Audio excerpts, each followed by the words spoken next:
Hello. For those who don't know me, my name is Brian McCauley. I'm the managing editor of the Miami County Republic newspaper here in Paola, Kansas. And I'm here today with Miami County Commissioner Rob Roberts. Rob's going to help me start off our Community Conversation Initiative, which is something that multiple Cherry Road publications across the country are starting here. It's a way for us to better understand what the newspaper's role in the community should be and to promote public engagement and more public engagement with the community. And so in order to do that, we're launching our 5 questions, 5 answers series. And so we're going to sit down with 5 different members of the local community representing different fields, those being law enforcement, education, health, economic development, and government. And Rob here is representing government as our Miami County Commissioner, and I very much appreciate Rob being here. I've known Rob for quite a while, and I'm very thankful for him to be here today. And so before we jump into our 5 questions, I thought I'd allow Rob a chance to introduce himself and maybe say a little bit about his role here in Miami County. Sure. Thanks, Brian. This is my 16th year as being a county commissioner.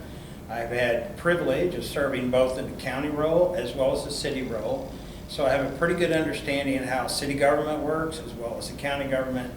And honestly, it's a good thing that we sit down and talk about these different aspects of what our civic engagement and our responsibilities are. I've lived in Paola since 1985. I have a wife, a daughter, 3 grandchildren, and we all live in the same community. We've invested ourselves here, and we plan to stay here for the long term. So wonderful. Yeah.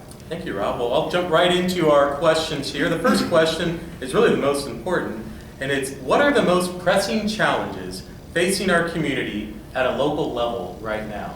You know, it's really a great question, Brian. It should come as no surprise to anyone watching this video, the taxes. Whether you're in the city, county, school, or state. Taxes have become unbearable for our citizens to handle, both for seniors and newcomers alike. They're just too costly. The second thing I consider right in line with the taxes is our communities need to grow. Our cities have the primary role of providing the infrastructure for growth, and we really do not have any of these cities or any body that's building infrastructure needed and necessary for commercial growth. They have a lot of infrastructure in place that's what I would call 40 or 50 years old that has to be updated or replaced. In order to broaden the tax base for our citizens, you have to have new businesses. You're only going to do so much repurposing of your old buildings until such a point that, hey, I need a building that's 15,000 square foot and all I've got is, downtown building. But really taxes is the primary issues that every one of us are facing. And with that comes the ability just to live comfortably in our community, because our county is primarily a bedroom community. We probably 60% of our citizens who are still employed work somewhere but our county, not our county.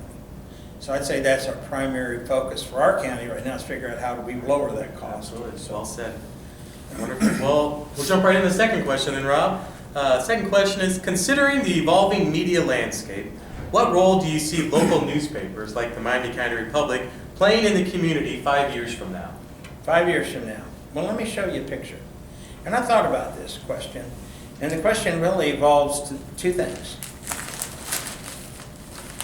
This picture will be pretty obvious to most people watching this.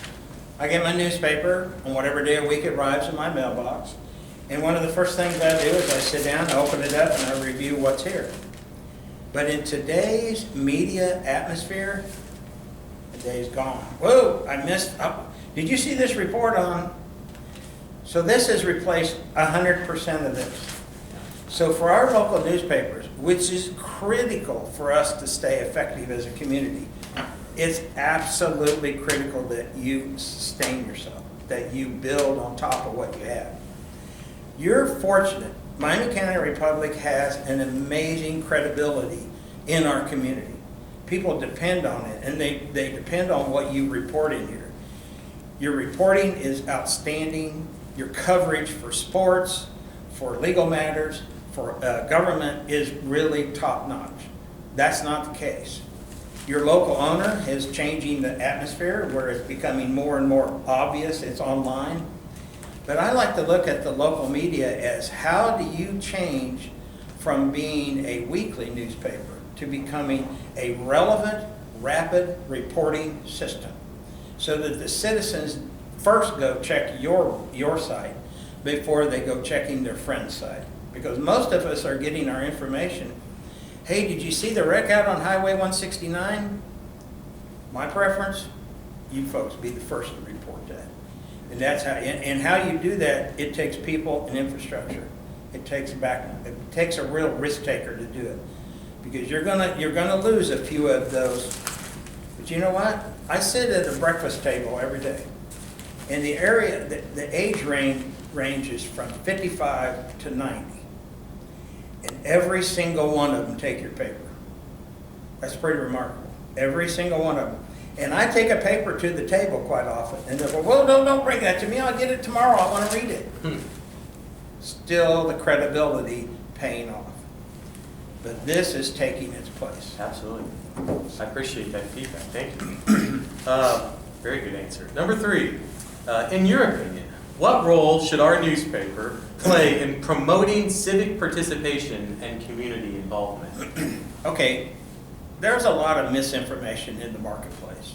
I've never noticed that in your paper, so I'm discluding it. But people, by and large, are getting their information from sources that do not have the best interest of the citizen in mind. They have the desire to sell or to get your addresses so they can communicate to you.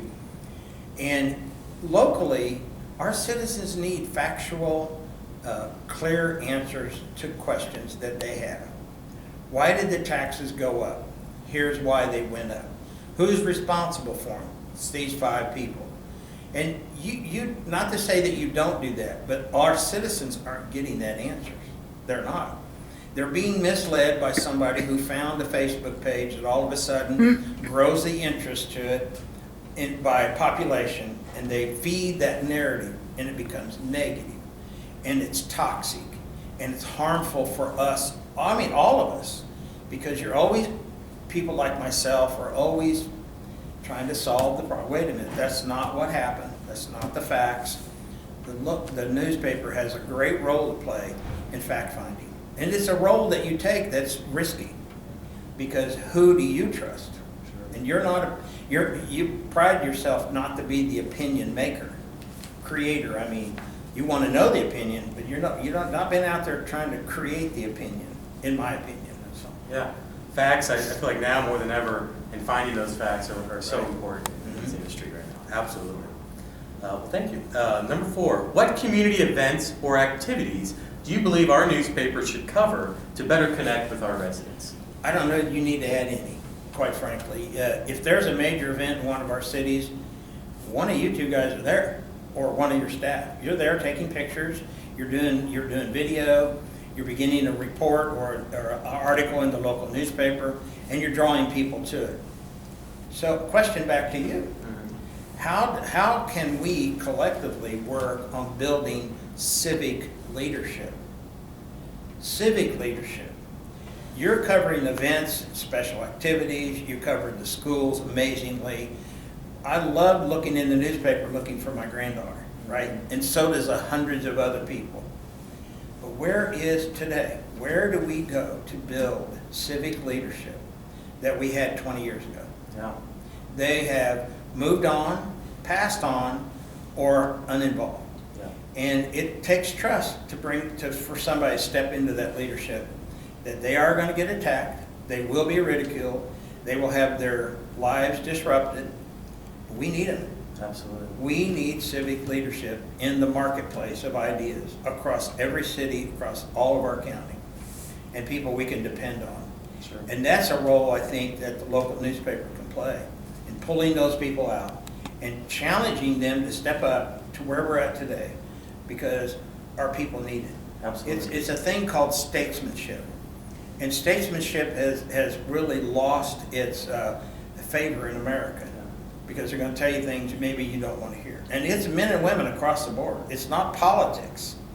it's bringing the best out for our communities to grow. And that's a challenge for us. Absolutely. To find the best in people and to bring that out. I think promoting civic leadership, like you said, and promoting volunteerism, which is something that I think really has dwindled over the years, is an excellent way that we can partner in moving forward. Excellent, wonderful. Well, the last question, Rob, I have for you. Considering the current economic landscape, how can our newspaper support local businesses and contribute to economic growth in the community?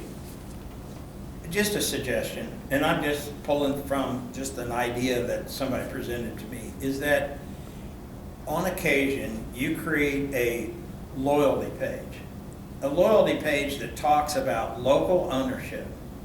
And these are mom and pop businesses that have put their own money on the table, either developed their own business idea and they have products to sell or services to sell that are not dependent on the corporate world to back them up or sponsor them. And then you call it our community loyalty page. Yeah. And yeah, you sell them ads, but you help them tell their story. And you help them talk about who they are and what they've done and where they grew up. And hey, I started this business because, I thought maybe I could give back to the community like this. You look at, go back not too far in our history, and you look at the work that Jim Queen did to develop an entire industry.